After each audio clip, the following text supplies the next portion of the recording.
जय हिंद। चलिए स्टार्ट करते हैं आज 12th क्लास केमिस्ट्री अध्याय 4 से। अध्याय है 4, चैप्टर नंबर है 4, नाम है रासायनिक बलगतिकी। रासायनिक बलगतिकी।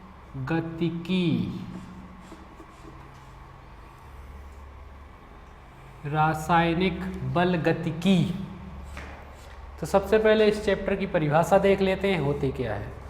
तो 9th 10th 11th या 12th क्लास में जब आपने केमिस्ट्री का पोर्शन पढ़ा होगा तो वहाँ पर बहुत सारी अभिक्रियाएं देखी होंगी। जैसे मान लीजिए ए और बी ये दो क्रिया कारक हैं, ये आपस में क्रिया करेंगे और उत्पाद बना दिया मान लीजिए सी और डी। तो ए और बी हमारे क्रिया कारक हैं या अभिकारक हैं, ये आपस में क्रिया कर रहे हैं और उत्पाद बना रहे हैं सी और डी। तो कोई भी रासायनिक अभिक्रिया इस तरीके से संपन्न होती है, क्रिया कारक क्रिया करते हैं, कुछ समय बाद अपने को उत्पाद प्राप्त हो जाता है। तो ये उत्पाद कैसे बनते हैं उनकी बात की जाएगी इस चैप्टर में कि रासायनिक अभिक्रियाएं कैसे संपन्न होती हैं। तो देखते हैं रासायनिक बलगतिकी। सबसे पहले चैप्टर की परिभाषा क्या है। परिभाषा हमारे पास चैप्टर की तो ये रसायन शास्त्र की एक ऐसी शाखा है जिसमें किसी भी रासायनिक अभिक्रिया की क्रिया विधि मतलब वो कैसे संपन्न हो रही है उसका अध्ययन उसकी दर यानी चाल या गति के आधार पर किया जाता है। तो रसायन शास्त्र की वह शाखा जिसमें किसी भी रासायनिक अभिक्रिया की क्रिया विधि मतलब वो कैसे संपन्न हो रही है का अध्ययन उसकी दर या गति या चाल के आधार पर किया जाता है, रासायनिक बलगतिकी कहलाती है। तो एक बार फिर से सुन लीजिए परिभाषा क्या है रासायनिक बलगतिकी की। रसायन शास्त्र की वह शाखा जिसके अंतर्गत किसी भी रासायनिक अभिक्रिया की क्रिया विधि का अध्ययन उसकी दर या गति या चाल के आधार पर किया जाता है, रासायनिक बलगतिकी कहलाती है। तो बात कर लेते हैं दर की। किसी भी चीज की दर, चाल या स्पीड समय के सापेक्ष निकाली जाती है। हमें पता है, जैसे बोलते हैं गाड़ी की चाल मान लीजिए 50 किलोमीटर प्रति घंटा है, इसका मतलब क्या है वो 1 घंटे में 50 किलोमीटर चल रही है। तो चाल हमेशा समय के सापेक्ष निकाली जाती है। तो चैप्टर की परिभाषा एक बार फिर से सुन लीजिए, चाहे तो लिख सकते हैं कि रसायन शास्त्र की वह शाखा जिसके अंतर्गत किसी रासायनिक अभिक्रिया की क्रिया विधि का अध्ययन उसकी दर के आधार पर किया जाता है, रासायनिक बलगतिकी कहलाती है। एक बार फिर से सुन लीजिए, रसायन शास्त्र की वह शाखा जिसमें किसी रासायनिक अभिक्रिया की क्रिया विधि का अध्ययन उसकी दर के आधार पर किया जाता है, रासायनिक बलगतिकी कहलाती है। चलिए आगे बढ़ते हैं इस चैप्टर में। तो पहला टॉपिक क्या है? तो पहला टॉपिक अभिक्रिया की दर ही है कि किसी अभिक्रिया की दर क्या हो सकती है, किसी अभिक्रिया की दर क्या हो सकती है। तो देखते हैं अभिक्रिया की दर। हेडिंग डालिए अभिक्रिया की दर, हेडिंग डालिए अभिक्रिया की दर। अभिक्रिया की दर। तो देखिए सूत्र लिख रहे हैं, यहीं से परिभाषा बनाएंगे। अभिक्रिया की दर बराबर सूत्र होता है सांद्रता में परिवर्तन, सांद्रता में परिवर्तन बटे में समय अंतराल, समय अंतराल या समयांतराल मिला के लिख दिया है। तो अभिक्रिया की दर का सूत्र होता है सांद्रता में परिवर्तन बटे में समय अंतराल। तो अभी बताया था किसी भी चीज की दर या चाल हमेशा समय के सापेक्ष निकाली जाती है, इसलिए समय में लिखा है। तो परिभाषा यहां से है कि एक निश्चित समय अंतराल में किसी रासायनिक अभिक्रिया की सांद्रता में होने वाले परिवर्तन को ही अभिक्रिया की दर कहा जाता है। एक बार फिर से सुन लीजिए, एक निश्चित समय अंतराल में किसी रासायनिक अभिक्रिया की सांद्रता में होने वाले परिवर्तन को ही अभिक्रिया की दर कहा जाता है। तो लिख सकते हैं आप लोग परिभाषा, एक बार फिर से सुन लीजिए परिभाषा को। एक निश्चित समय अंतराल में किसी रासायनिक अभिक्रिया की सांद्रता में होने वाले परिवर्तन को ही अभिक्रिया की दर कहा जाता है। और भी सूत्र होते हैं यहाँ पर, देख लीजिए। तो उनसे दूसरी परिभाषा बनाएंगे अपन अभिक्रिया की दर की। अभिक्रिया की दर बराबर सूत्र होता है क्रिया कारकों की सांद्रता में कमी, क्रिया कारकों की सांद्रता में कमी बटे में समय अंतराल या समयांतराल, समय अंतराल या समयांतराल। एक और सूत्र है हमारे पास अभिक्रिया की दर का। अभिक्रिया की दर बराबर सूत्र होता है उत्पाद की सांद्रता में वृद्धि, उत्पाद की सांद्रता में वृद्धि बटे में समयांतराल या समयांतराल। तो अभिक्रिया की दर के दो सूत्र और हैं। अभिक्रिया की दर बराबर क्रिया कारकों की सांद्रता में कमी बटे में समय अंतराल। अभिक्रिया की दर बराबर है उत्पाद की सांद्रता में वृद्धि बटे में समय अंतराल। तो हमें पता है कोई भी रासायनिक अभिक्रिया कैसे संपन्न होती है, क्रिया कारक आपस में क्रिया करते हैं और उत्पाद बना देते हैं। जैसे अभी मैंने एक एग्जांपल लिखा था, ए और बी दो क्रिया कारक लिए थे, उत्पाद बनाए थे मान लो सी और डी। तो जब तक ए और बी क्रिया कारकों की सांद्रता में कमी नहीं आएगी तब तक उत्पाद की सांद्रता में वृद्धि नहीं हो रही होगी। इसीलिए लिखा है क्रिया कारकों की सांद्रता में कमी और यहाँ लिखा हुआ है उत्पाद की सांद्रता में वृद्धि। जैसे एक सिंपल सा एग्जांपल लेते हैं अपन, मान लो गेहूं क्रिया कारक है, उसे अपन ने चक्की के अंदर डालते हैं तो गेहूं की मात्रा कम होती जाती है और आटे की मात्रा बढ़ती चली जाती है, आटे को उत्पाद लेकर चल रहे हैं। तो क्रिया कारक गेहूं कम हो रहा है, उत्पाद क्या हो रहा है, वृद्धि। क्रिया कारक की सांद्रता में कमी हो रही है, उत्पाद की सांद्रता में क्या हो रही है, वृद्धि। तो यहीं से परिभाषा मिलाकर लिखेंगे, इन दोनों को मिलाकर एक ही परिभाषा देंगे कि एक निश्चित समय अंतराल में, एक निश्चित समय अंतराल में क्रिया कारकों की सांद्रता में होने वाली कमी या उत्पाद की सांद्रता में होने वाली वृद्धि को ही अभिक्रिया की दर कहा जाता है। एक बार फिर से सुन लीजिए, एक निश्चित समय अंतराल में क्रिया कारकों की सांद्रता में होने वाली कमी या उत्पाद की सांद्रता में होने वाली वृद्धि को ही अभिक्रिया की दर कहा जाता है। तो दो परिभाषा हो गई हमारे पास अभिक्रिया की दर की। एग्जाम में आप जो चाहे वो लिख सकते हैं। पहली परिभाषा इस सूत्र से कि एक निश्चित समय अंतराल में किसी रासायनिक अभिक्रिया की सांद्रता में होने वाले परिवर्तन को ही अभिक्रिया की दर कहा जाता है। और दूसरी परिभाषा इन दोनों सूत्रों को मिलाकर कि एक निश्चित समय अंतराल में क्रिया कारकों की सांद्रता में होने वाली कमी या उत्पाद की सांद्रता में होने वाली वृद्धि को ही अभिक्रिया की दर कहा जाता है। तो ये हो गई अभिक्रिया की दर। मेरे ख्याल से समझ में आ गया होगा। आगे बढ़ते हैं अब इसमें। तो अभिक्रिया की दर को प्रभावित करने वाले कारक देख लेते हैं। अभिक्रिया की दर को कौन कौन से कारक प्रभावित करते हैं वो देख लेते हैं यहाँ पर। तो सबसे पहला कारक है हमारे पास सांद्रता। सबसे पहला कारक है सांद्रता। अभिक्रिया की दर को सबसे पहला कारक जो प्रभावित करता है वो है सांद्रता। तो देखिए यहाँ पर इस सूत्र से बात कर लेते हैं। अभिक्रिया की दर बराबर है सांद्रता में परिवर्तन बटे में समय अंतराल।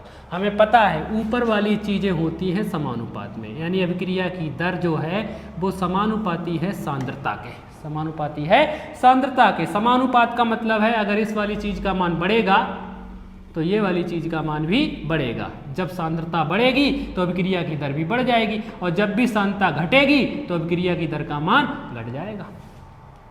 तो यहीं से पता चल गया, इस सूत्र से पता चल गया है कि सांद्रता बढ़ाने पर अभिक्रिया की दर का मान बढ़ जाता है। सांद्रता बढ़ाने पर अभिक्रिया की दर का मान बढ़ जाता है, क्योंकि अभिक्रिया की दर सांद्रता के समानुपाती होती है। क्योंकि अभिक्रिया की दर क्रिया कारकों की सांद्रता के समानुपाती होती है। फिर से सुन लीजिए क्या है यहाँ पर। पहला कारक है सांद्रता। तो सांद्रता बढ़ाने पर अभिक्रिया की दर का मान बढ़ जाता है, क्योंकि अभिक्रिया की दर क्रिया कारकों की सांद्रता के समानुपाती होती है। तो पहला कारक हो गया ये हमारा सांद्रता। दूसरा देखते हैं, दूसरा है ताप, टेम्परेचर। इसका प्रभाव क्या है। तो जब भी ताप बढ़ाएंगे हमेशा अभिक्रिया की दर बढ़ जाएगी। जब भी ताप बढ़ाएंगे हमेशा अभिक्रिया की दर बढ़ जाएगी। क्यों बढ़ जाएगी? देखिए क्या होता है, जब भी ताप बढ़ाते हैं तो क्रिया कारक के जो अणु हैं पहले वो धीमे धीमे गति करते हैं, लेकिन जैसे ही ताप बढ़ाते हैं तो उनकी गतिज ऊर्जा में वृद्धि हो जाती है। बहुत तेज गति करते हैं और जितनी तेज गति करेंगे उतनी जल्दी आपस में टकराएंगे, और जितनी जल्दी आपस में टकराएंगे उतनी जल्दी उत्पाद प्राप्त होगा अपने को, यानी उतनी जल्दी अभिक्रिया संपन्न हो जाएगी। तो अभिक्रिया की दर का मान बढ़ जाएगा। जल्दी अभिक्रिया संपन्न हो रही मतलब अभिक्रिया की चाल बढ़ गई है, यहाँ पर अभिक्रिया की दर बढ़ गई है। तो ताप बढ़ाने पर अभिक्रिया की दर का मान बढ़ जाता है। ताप बढ़ाने पर अभिक्रिया की दर का मान बढ़ जाता है, क्योंकि ताप बढ़ाने पर क्रिया कारकों के अणुओं की गतिज ऊर्जा में वृद्धि हो जाती है। क्रिया कारकों के गतिज ऊर्जा में, अणुओं की गतिज ऊर्जा में वृद्धि हो जाती है। तो अगर उनकी स्पीड बढ़ गई, चाल बढ़ गई, तो वो आपस में जल्दी टकराएंगे क्रिया कारक और जल्दी से उत्पाद प्रदान कर देंगे, यानी अभिक्रिया की चाल बढ़ जाएगी, अभिक्रिया की दर बढ़ जाएगी। तो ताप बढ़ाने पर अभिक्रिया की दर का मान बढ़ जाता है, क्योंकि ताप बढ़ाने पर क्रिया कारकों के अणुओं की गतिज ऊर्जा में वृद्धि हो जाती है। आगे सुन लीजिए, अगर अभिक्रिया का ताप 10 डिग्री सेंटीग्रेड बढ़ा देंगे तो अभिक्रिया की दर 2 या 3 गुना तक बढ़ जाती है। किसी भी अभिक्रिया के ताप में अगर 10 डिग्री सेंटीग्रेड की वृद्धि करें तो अभिक्रिया की दर दुगुनी हो जाएगी या तिगुनी हो जाएगी, 3 गुनी हो जाएगी। जैसे मान लो कोई अभिक्रिया पहले 10 मिनट में संपन्न हो रही थी, मान लो 50 डिग्री सेंटीग्रेड ताप पर 10 मिनट में संपन्न हो रही है। ताप बढ़ा दें 10 डिग्री, 50 में 10 और जोड़ दीजिए, कितना हो गया है 60 डिग्री सेंटीग्रेड। तो उसकी स्पीड कितनी हो जाएगी, दुगुनी या तिगुनी, यानी पहले वो 10 मिनट में संपन्न हो रही तो अब हो सकता है वो 5 मिनट में ही संपन्न हो जाए। स्पीड देखो दुगुनी हो गई, 5 दूनी 10, जल्दी संपन्न हो रही। या तिगुनी करेंगे स्पीड तो हो सकता है 3 मिनट कुछ सेकंड में संपन्न हो जाए। तो ताप बढ़ाने पर अभिक्रिया की दर का मान बढ़ जाता है, क्योंकि ताप बढ़ाने पर क्रिया कारकों के अणुओं की गतिज ऊर्जा में वृद्धि हो जाती है। और अभिक्रिया के ताप में 10 डिग्री सेंटीग्रेड की वृद्धि करने पर अभिक्रिया की दर 2 या 3 गुना तक बढ़ जाती है। तो ये हो गया दूसरा कारक अभिक्रिया की दर को प्रभावित करने वाला। तीसरा देखते हैं। तीसरा है हमारे पास उत्प्रेरक। उत्प्रेरक, इनके बारे में और अच्छी तरीके से अपन अध्याय 5 में पढ़ेंगे उत्प्रेरकों के बारे में। उत्प्रेरक ये ऐसे पदार्थ होते हैं जो किसी रासायनिक अभिक्रिया की दर को बढ़ा सकते हैं या उसकी दर को घटा सकते हैं। ये दोनों ही काम कर सकते हैं। वे पदार्थ जो क्रिया कारक की दर को बढ़ा देंगे वो कहलाएंगे धन उत्प्रेरक, और वे उत्प्रेरक जो अभिक्रिया की दर को घटा देंगे वो कहलाएंगे ऋण उत्प्रेरक। फिर से सुन लीजिए, तो उत्प्रेरक क्या करते हैं, ये अभिक्रिया की दर को बढ़ा भी सकते हैं और अभिक्रिया की दर को घटा भी सकते हैं। अगर धन उत्प्रेरक होगा तो वो अभिक्रिया की दर को बढ़ा देगा, और अगर ऋण उत्प्रेरक होगा तो अभिक्रिया की दर को घटा देगा। यानी धन उत्प्रेरक लेने पर अभिक्रिया जल्दी संपन्न हो जाएगी, ऋण उत्प्रेरक लेने पर अभिक्रिया देर से संपन्न होगी।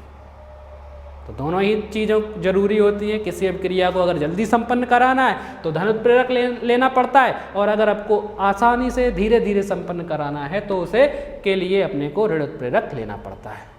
तो उत्प्रेरक में लिखेंगे उत्प्रेरक ये किसी रासायनिक अभिक्रिया की दर को घटा या बढ़ा देते हैं, दोनों ही काम करते हैं। ये किसी भी रासायनिक अभिक्रिया की दर को घटा या बढ़ा देते हैं। वे उत्प्रेरक जो अभिक्रिया की दर को बढ़ा देते हैं धन उत्प्रेरक कहलाते हैं, जबकि वे उत्प्रेरक जो अभिक्रिया की दर को घटा देते हैं ऋण उत्प्रेरक कहलाते हैं।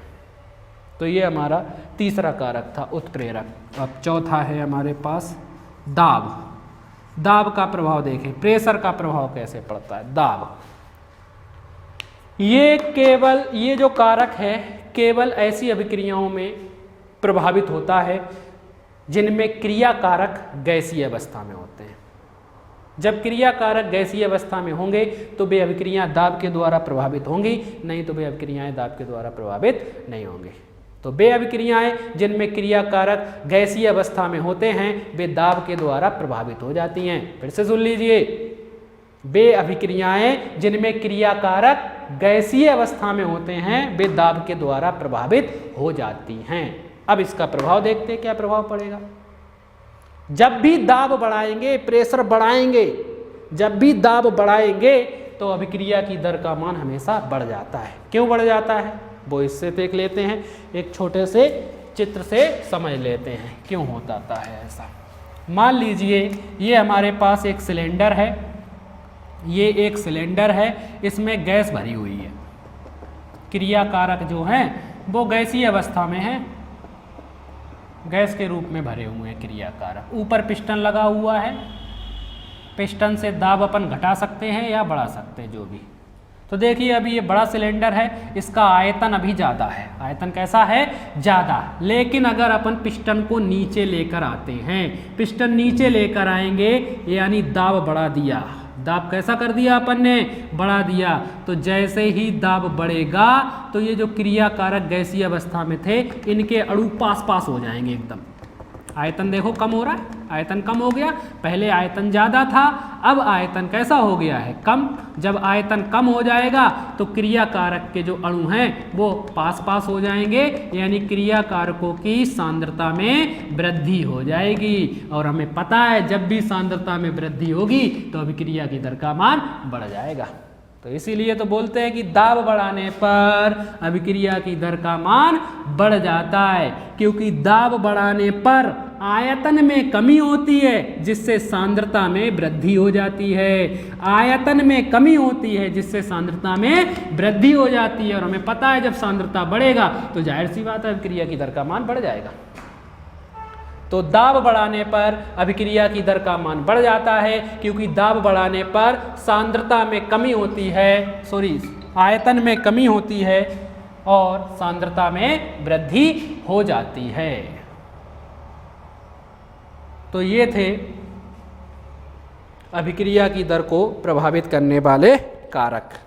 चलिए आप लोग नोट कर लीजिए, एक मिनट।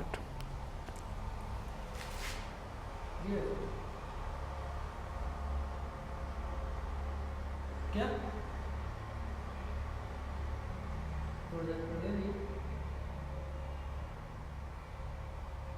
नहीं, कुछ नहीं करवाना, वो सही नहीं है। हाँ ले आइए आप, है ना, वो बदल दिया होगा यूपीएस। कितनी देर का होगा?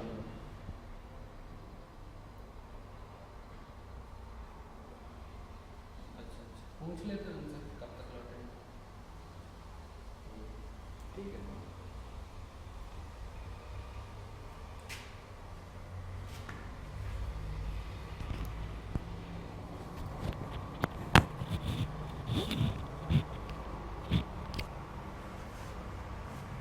तो नोट कर लीजिए आप लोग इसको, अभिक्रिया की दर को। तो अपन ने परिभाषा पढ़ी, पहला ही टॉपिक है इस चैप्टर का अभिक्रिया की दर और इसे प्रभावित करने वाले कारक। तो क्वेश्चन पूछ दिया जाएगा एग्जाम में इस तरीके से कि अभिक्रिया की दर क्या है या किसे कहते हैं, अभिक्रिया की दर को प्रभावित करने वाले कारक लिखिए। एक बार फिर से सुन लीजिए, पूछ देंगे अभिक्रिया की दर क्या है या किसे कहते हैं, अभिक्रिया की दर को प्रभावित करने वाले कारक लिखिए।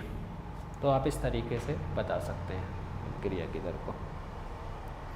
देख लीजिए एक बार फिर से समझ लीजिए, अभिक्रिया की दर, अभिक्रिया की दर बराबर सूत्र है सांद्रता में परिवर्तन बटे में समय अंतराल। तो यहीं से परिभाषा है, एक निश्चित समय अंतराल में किसी रासायनिक अभिक्रिया की सांद्रता में होने वाले परिवर्तन को ही अभिक्रिया की दर कहा जाता है। दूसरी परिभाषा इन दोनों सूत्रों से है कि एक निश्चित समय अंतराल में क्रिया कारकों की सांद्रता में होने वाली कमी या उत्पाद की सांद्रता में होने वाली वृद्धि को ही अभिक्रिया की दर कहा जाता है। तो ये परिभाषा हो गई, दो परिभाषा हैं, कोई सी भी आप एग्जाम में लिख सकते हैं, जो परिभाषा लिखते हैं उसी का आप सूत्र लिखना वहाँ पर। अब अभिक्रिया की दर को प्रभावित करने वाले कारक, तो पहला कारक है सांद्रता। तो सूत्र से ही देखो, अभिक्रिया की दर बराबर है सांद्रता में परिवर्तन बटे समय अंतराल। ऊपर वाली चीज़ें समानुपात में होती है, यानी जब भी सांद्रता का मान बढ़ेगा तो अभिक्रिया की दर का मान बढ़ जाएगा और सांद्रता घटेगी तो अभिक्रिया की दर का मान घट जाएगा। तो सांद्रता देख लेते हैं। तो सांद्रता बढ़ाने पर अभिक्रिया की दर का मान बढ़ जाता है, क्योंकि अभिक्रिया की दर क्रिया कारक की सांद्रता के समानुपाती होती है। तो पहला कारक हो गया ये। हाँ हाँ हाँ ठीक है।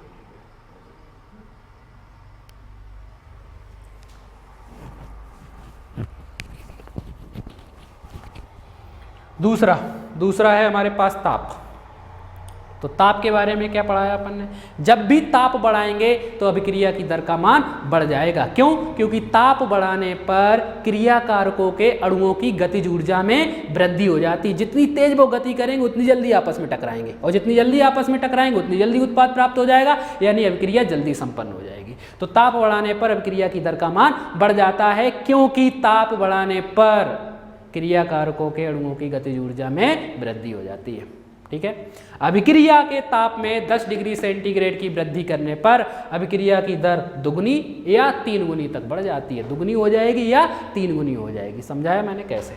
आगे उत्प्रेरक, तो ये अभिक्रिया की दर को बढ़ा भी सकते हैं और घटा भी सकते हैं, दोनों काम कर सकते हैं। तो उत्प्रेरक अपनी उपस्थिति मात्र से किसी रासायनिक अभिक्रिया की दर को बढ़ा देते हैं या घटा देते हैं। बे उत्प्रेरक जो अभिक्रिया की दर को बढ़ा देते हैं धन उत्प्रेरक कहलाते हैं, और बे उत्प्रेरक जो अभिक्रिया की दर को घटा देते हैं ऋण उत्प्रेरक कहलाते हैं। आगे बढ़े। दाब, ये जो कारक है केवल उन्हीं अभिक्रियाओं में काम में आता है या प्रभावित होता है जिनमें क्रिया कारक गैसीय अवस्था में होते हैं। तो बे रासायनिक अभिक्रियाएं जिनमें क्रिया कारक गैसीय अवस्था में होते हैं वे दाब के द्वारा प्रभावित हो जाती हैं। जब भी दाब बढ़ाएंगे, दाब बढ़ाने पर अभिक्रिया की दर का मान बढ़ जाता है, क्योंकि दाब बढ़ाने पर आयतन में कमी होती है जिससे सांद्रता में वृद्धि हो जाती है। और हमें पता है जब भी सांद्रता बढ़ेगी तो अभिक्रिया की दर का मान अपने आप बढ़ जाएगा।